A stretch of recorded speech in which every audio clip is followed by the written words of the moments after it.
Welcome to Big Blend Radio, where we celebrate variety and how it adds spice to quality of life.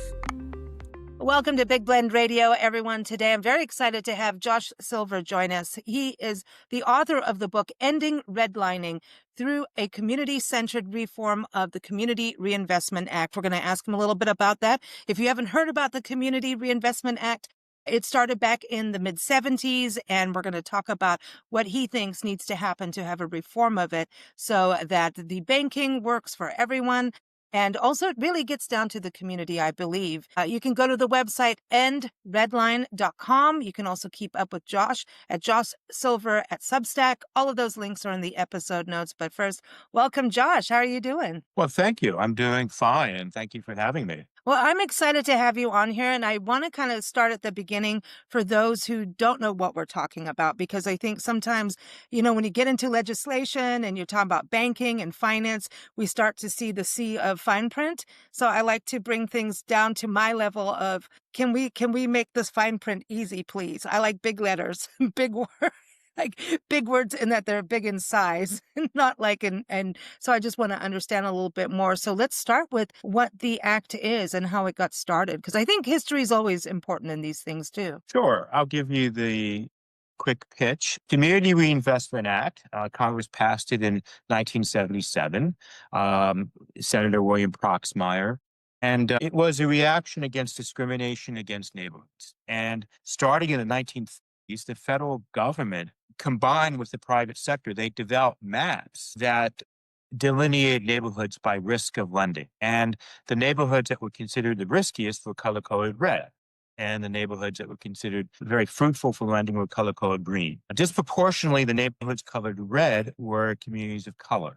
And this started in the 1930s. For the next 30 years, as white families were entering the American dream and buying homes, because of redlining, communities of color, particularly African American, were systematically locked out of housing and home ownership. And a lot of the wealth disparities that we see today is because of this multi-decade legacy. So in the 1960s, 1970s, this was also affecting white working class neighborhoods. Unscrupulous actors in the real estate agent would approach ethnic whites and say, you got to sell your home now because the African Americans are coming.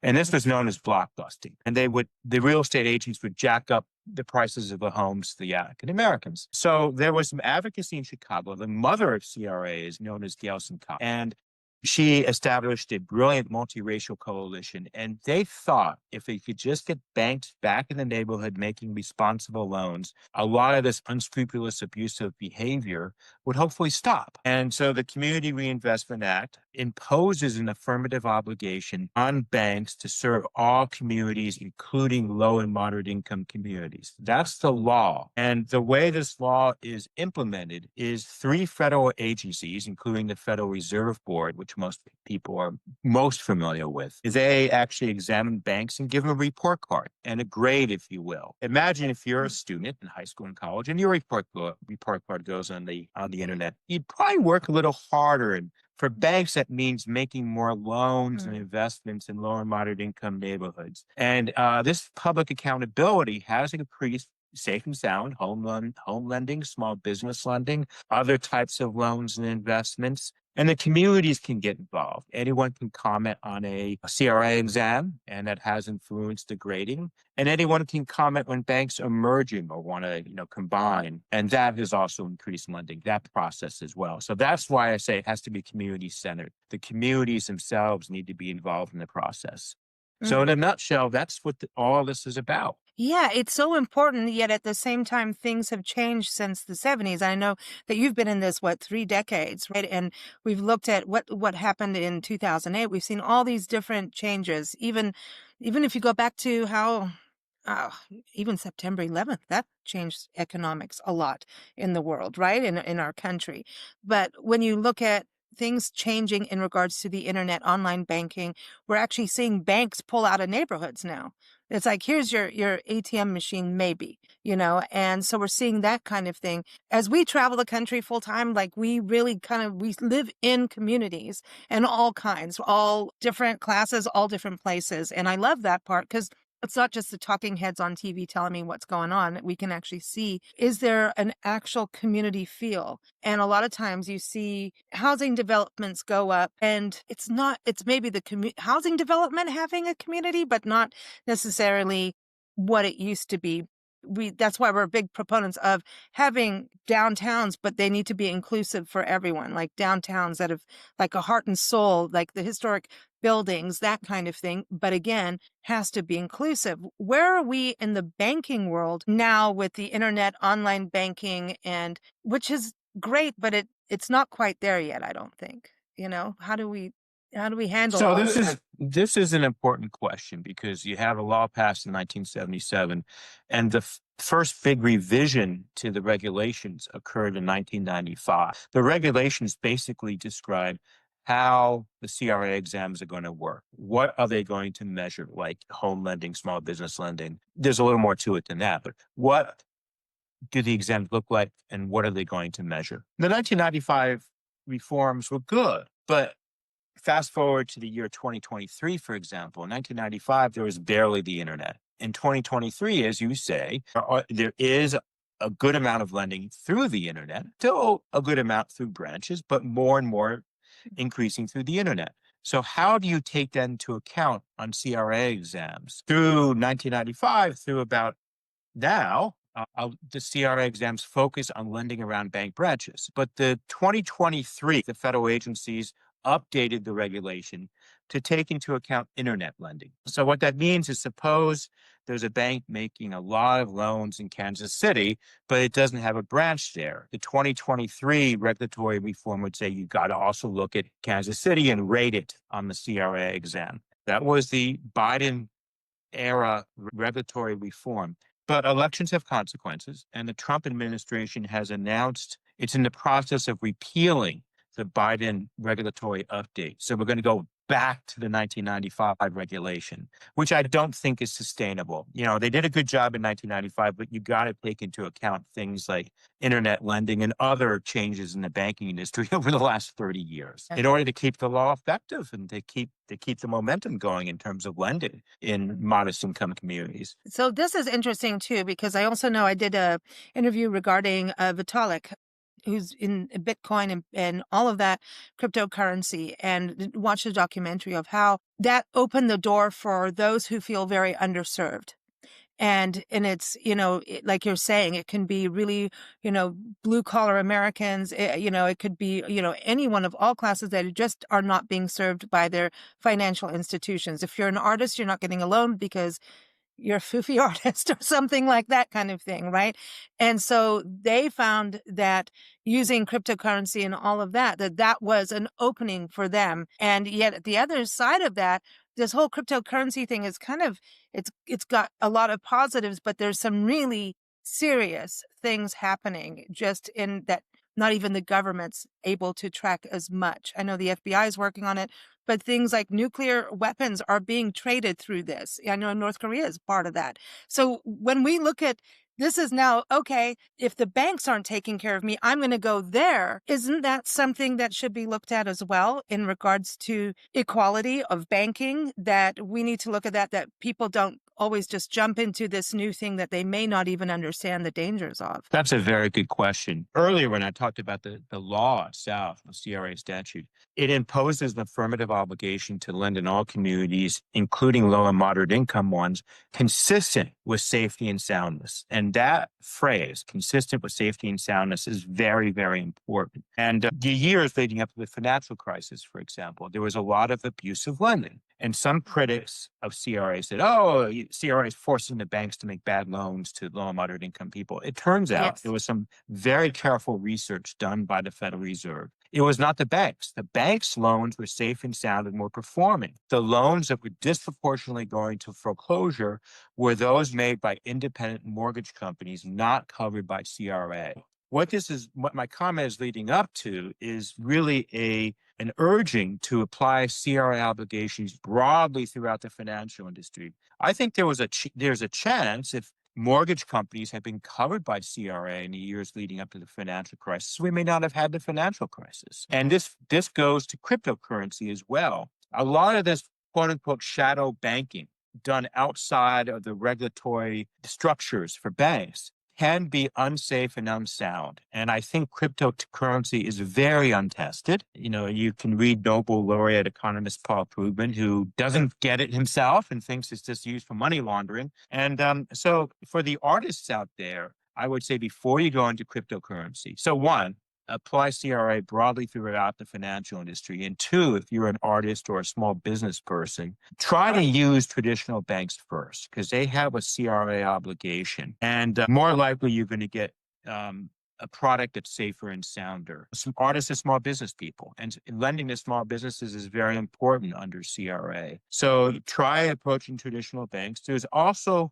nonprofit organizations, including those that do counseling for home ownership and small business ownership throughout the country. I work for an organization called the National Community Reinvestment Coalition that has about 700 nonprofit organizations as members in almost, basically every state. So work with the banks, work with the nonprofits. One thing that CRA has done over the last 30 years is this wonderful infrastructure of banks and nonprofits working together. And so, we need to maintain and strengthen that going forward. Now, does this also connect with, there was also a rise of Black banks? It's like, hey, we're going to have our own banks if you're not taking care of us. Is that going up? Because I was hearing like there's still that need, isn't there? Yes. And minority-owned banks, women-owned banks are very important. They will fill niches that are not being filled by traditional banks. The underwriting is more difficult, for example, some manual underwriting because people that are not served by the financial industry don't have traditional credit histories, for example. And I talk about this in the book. I talk about CRA and mainstream banks supporting something called community development financial institutions that are run by people of color, for example. Banks can actually invest or make loans or grants to CDFIs. But as important as that sector is, it is still relatively small. So I want more Black-owned banks and women-owned banks, but also we got to hold the traditional banks, got to hold their feet to the fire and make sure that they are adhering to their CRA obligations as well. How do we do that? I mean, at this point, that's why I say things are so different as we travel. We see things where I remember we've done a lot of nonprofit work, even with publications and fundraising, and done tons of it. Regards to parks, dogs and cats, you name it. And it would always be like, if you want to park, go to the bank first. That would be the first donor you would want to go to because the bank wants to be the first because they know, hey, so-and-so is already committed to X amount of dollars or whatever it is. And we're the community bank. We care about the health and, the health of our community, right? And so that's good PR. It's letting everyone know we're your friendly and safe bank. Come talk to the bank person. And now I don't know if it's that same way. It's like I know things are going so online and it's getting confusing to people. Like you can, your credit card is suddenly now your bank, where it used to be a bank and then now we have a credit card. And there's the other part that I really, really want to go after is, hey, you just graduated high school. Here's your credit card. By the way, we can be your bank as well. And so we see youth being underserved by what's going on. And that's my opinion from just stories of kids almost, and then on top of student loans and all of that happening, there's that kind of thing happening. So I wonder about not having an actual institution in your community where you can actually go meet someone. Is this a positive thing? Do we want to know our banker as an individual, as a person? Are you going to go and help us clean up the park? Are you going to help us plant trees in the neighborhood? Are you going to do things that make you part of the community? Or are you just going to try and just get our money? Sounds bad, but. Well, that's actually a very good comment and question because believe it or not, there's still 4,000 banks in this country. People tend to think about, the big online giants like Rocket Mortgage and so on and so forth. And they have a role too. But I do think that a CRA obligation needs to be applied broadly to them as well. A lot of them are banks and some of them are not banks. Rocket Mortgage is not a bank, for example. But let's talk about the 4,000 banks. A lot of those are smaller banks that are centered in rural counties or smaller towns. We're not talking necessarily about New York City. We're talking about New Milford, Connecticut. or, a rural area in Missouri. And they do have a stake in their community and they do want their park to be vibrant. And under, for example, the Biden era CRA reform, the agencies got more prescriptive about the planting trees, climate control and remediation through planting trees and more vegetation and flood prevention and providing recreational space in the community gardens. All of this can still count on the CRA, even when the 2023 regulation will go away. But nevertheless, the 2023 regulation put more emphasis on those activities. So I still encourage, with 4,000 banks in the country, maybe the first thing you do, particularly if you're in a smaller city or a rural community, go to your community banks first and see. And, that's why I think CRA also needs to be community centered. See what the nonprofits are doing in your community as well, and see if you can create partnerships between banks and nonprofit organizations. So if you're a first-time home buyer, say, would you say, okay, let's find out where we want to live? Maybe it's the same community we're in. We want to get a house or open a small business, whatever it is. Do you go to a realtor first, or do you go to a nonprofit first, look at what your income is? What are the first steps, and how do you get involved in a community? I mean, because this is all about community, right? So how do people actually take a stance? And you're saying, like, right now with Trump going to repeal this coming up, right? So how do individuals who aren't banks, what do we do? Do we write letters to the banks? Do we write letters to, the White House and the administration? What do we do to still try and move forward with our lives and be part of positive change? This kind of two parts to that question. First of all, Trump won't repeal CRA. The law will still be this law. Okay, that can stay there. So that was my first. I know I jumped. And that's important for people to know. Okay. The law is still going to be there. What's going to be changing is the 2023 regulatory update to take into things like internet lending. That will go away. But still, believe it or not, we're going to go back to 1995 regulation. But the 1995 regulation was pretty good for its day, and it weathered 2 or 3 decades. And we can still use it for the next 4 years to do things like if you buy your first house. If you are not familiar at all with the home buying process and your parents own a house, I would suggest you find a homeownership counseling agency in your area, because it is a complicated process. If you're more familiar with financial institutions, maybe you could skip that step. But, if you are really new, or this is the first time you bought a house, I would try to find a homeownership counselor. CRA has encouraged banks to provide grants and other types of financial assistance to homeownership counseling. Then the other thing you asked, should people write letters? Absolutely. Talk to your elected officials at federal, state, and local level. If you're a nonprofit organization, document CRA success stories. That affordable housing complex down the street is made possible by financing from banks inspired by CRA. Main Street revitalization and the loans that small businesses got on Main Street. If you document those CRA success stories, there are case studies of elected officials on both sides of the aisle becoming CRA supporters, because it is about making capitalism and communities work better in all neighborhoods. This should be bipartisan. So that is a very important thing to also tell your listeners, and particularly people that are involved in the field. Document CRA success stories and provide those to a variety of stakeholders, including elected officials. Yeah, because now what about the revitalization of downtowns and things like that? Because from what I know is when a downtown is healthy, it's when you also have people living there. And sometimes these, areas, people come in and go, oh, we're going to bulldoze this part, make this all fancy. And next thing you know, people that are already living there, maybe around the corner, can't afford that. So I know there's big terms for that. Again, I need those big crayon kind of words. But anyway, I'm just kidding. But people do get squeezed out of their neighborhood, and we're seeing that across the country. It's like, oh, this is going to be really nice. Everyone's going to make more money. But what about the people that were living there before? So this is an issue of gentrification and displacement that probably mostly prevalent in the larger coastal cities, but does occur in cities across America, where you start having a housing market being revitalized, people coming in that are middle and even upper income in some cases, younger people, Also, the businesses get more upscale. People, longtime residents can be displaced. If CRA, I think, is used in the right way, and say, oh, this could be great for everybody, including the people moving in and the long-term residents, but let's create a plan to preserve affordable housing, to make sure that the small businesses that have been there for several years can stay there by getting them affordable financing.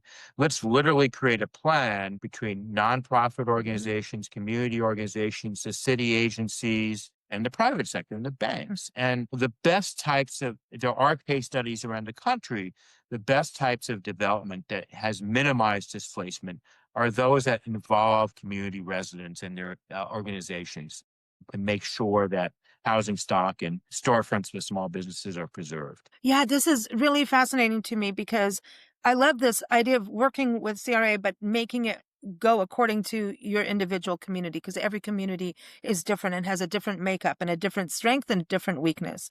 You can pluralize that too. So when someone's working with this, no matter where, okay, it gets changed back to the 90s, right? When we look at this, there's the housing issue also because of in tourism, which it was exciting and then not so exciting, where people cannot afford to. So if you are in housekeeping, right? If you're a housekeeper and you used to live in this one town, and I'm going to use a town, I'm not going to give the name, but here's a beautiful national park. And the town outside of it was kind of an artist community and very relaxed, and there was affordable housing. Well, what happened is all the people that had the financing to be able to buy 2 to 3 houses, Airbnb kind of style things, vacation rentals, VRBOs, whatever you want to call it. Now all the housing has become vacation rentals. Oh, it's my second house is now this. Well, the problem is there's no staff that are for the national parks, which we have that problem anyway, but they have to live over an hour and a half away to be able to come in to the town they used to live in, to be the person to be housekeeping for these vacation rentals. And so now, but then people are yelling, oh, we're not paying minimum wage, but then minimum wage isn't still covering this drive. And so now that whole bubble burst and there's a big drama. And the worst part of it is that the national park doesn't have their seasonal employees, because now that is like even further away for them. So we're seeing this. It's not just this one community. It is all over the place. I know Hawaii has gone through this, but what happens when to me, it's a banking thing, but it's like a banking thing with just anybody can buy whatever and no rules on how much property you can buy. And I'm not anti-capitalism and people doing things, but if you're axing out the actual people to live and work in a place, you've lost community, an actual community of people that used to work together, play together, fight fires together, literal ones, if you're in California and that kind of thing, and you've lost that. So when a visitor comes in to a place, oh, this is so nice, it's so cool, you actually are visiting a place with no actual small business owners, community people left. It's completely, in a weird way, fake. I don't know how to explain it other than that, but we have a serious issue in this country over that. So I wonder if CRA can help that in some way of balancing that. So one thing to keep in mind is CRA has to be paired with other public policies and private sector initiatives. It can't solve everything on its own. And sometimes there's an expectation that CRA can solve all these issues and problems, and it can't. So you want to keep the expectations realistic. But one thing, for example, you described the housing affordability crisis, and a lot of that is due to zoning regulation across the country, where in cities across the country, 3/4 of the land is zoned for single family housing only on lot sizes that are rather big. And if in a good number of the neighborhoods on any given city, instead, if you said developer, for-profit or nonprofit developer can build 2 units or 3 units, we're not talking about 100-unit apartments, 2 or 3 units, you could double the number of people living in a lot of neighborhoods. And it could help the house cleaner that is working in a national park. even the idea of an accessibility, converting your basement to a rental or building a unit in your backyard. There's been those types of reforms, accessible dwelling unit. There's been those types of reforms around the country as well. So I think you have to pair CRA with zoning reform to try to combat. It is not good for the community, for either teachers or janitors or people that really do the work in the community to have to live 2 hours away. It's not good. Firefighters. Yeah. It's bad for their health. It's bad for the environment. So, we need to really step it up with good housing policy, zoning reform, and a revitalized CR. The emotional side or the caring side, when people feel included and a community comes together and they can afford to live there, yes, maybe we have to do a second job or something like that, right? A lot of people do second or third side hustles, whatever you want to do. It may be a little extra work, but doesn't the happiness factor get to be part of this? I know bankers may not look at that. I don't know.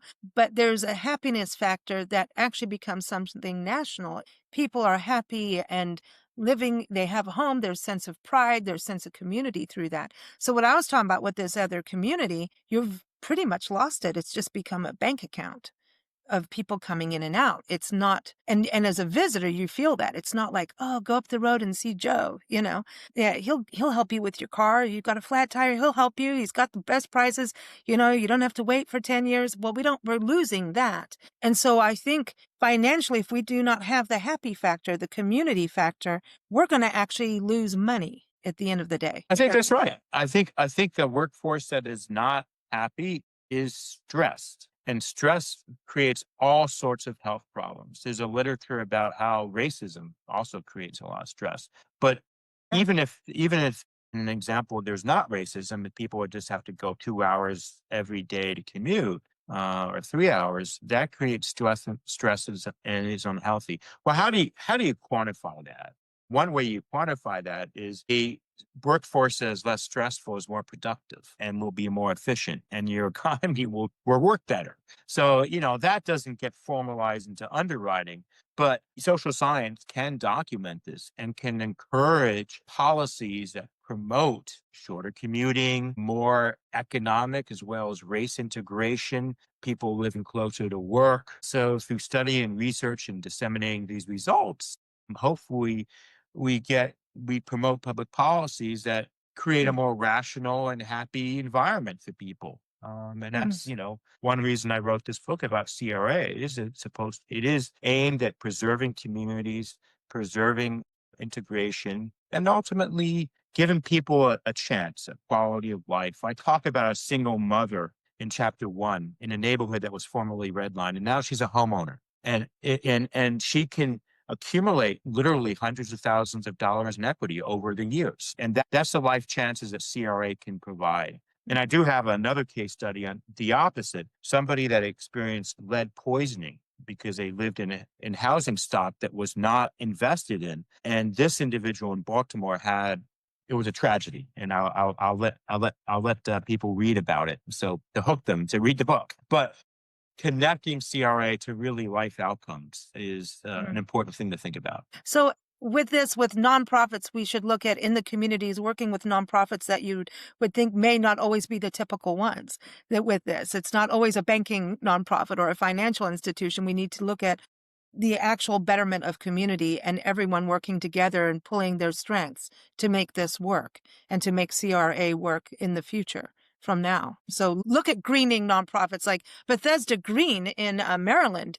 At one point, they went into minority housing that had no trees. Like it was just like, oh, you're on that side of the tracks. We're going to leave you alone. They planted trees, put in composting, put in gardens that were native plants so that it would be not huge financially, just for the betterment. And these people had pride, and it's like, yeah, I'm worthy. You know what I mean? And they did this amazing job, but that equates to dollars. And so that's what I'm saying. We should look at those kinds of organizations being part of the makeup to work with CRA. Does that make sense? So CRA, one thing to keep in mind about CRA is it's not just giving people home mortgage lending, which is very important. but it's holistic community development. It's affordable housing. It's small business development. It's community facilities. We're talking about childcare facilities that banks can get CRA points for supporting childcare facilities, healthcare clinics, greening organizations. All of these organizations working together on a neighborhood level. Think of neighborhoods that have been neglected and redlined for 30 or 40 years. You really need to engage in holistic community development to give people who want to live there a good chance in life. And there are some incredible success stories, and we just need to multiply and replicate them. All right, I see I've got my work cut out now. I'll go find them. I'll go find the Okay. stories. And well, otherwise, I just get mad. So I always think take action, right? So you want everyone to take action, right? As things get changed over, we can take positive action. Everyone in this country, in some form, can take action and make things better using CRA, but hoping to move it forward into, that we're beyond dial-up, right? So I encourage all the readers, all the listeners, hopefully a lot of them will buy the book. Yes, please get it. Go to endredline.com, because not only is there information about the book, but there's also some other essays. So you get a sense of how this all works and get involved in your community. Absolutely. If you don't work full time in the community development sector, you can try to do a couple of hours of tutoring a month or working with greening organizations and doing community gardens. You get a sense of how this all works and why it's important. And you're building community. You're creating relationships and friendships with people. That's what I was talking about. Yeah, I think people forget all of that with these kinds of things. So I really appreciate your time. I appreciate that you wrote the book again, endredline.com. Also, you can keep up with Josh on Substack. Go to joshsilver.substack.com. All the links are in the episode notes. Go get the book. You can read it. I'm in there. Not in the book, but I'm in it. I've been reading it. So thank you so much for joining us. Well, thank you, Lisa. It's been a pleasure talking to you. Thank you for listening to Big Blend Radio. Keep up with our shows at bigblendradio.com.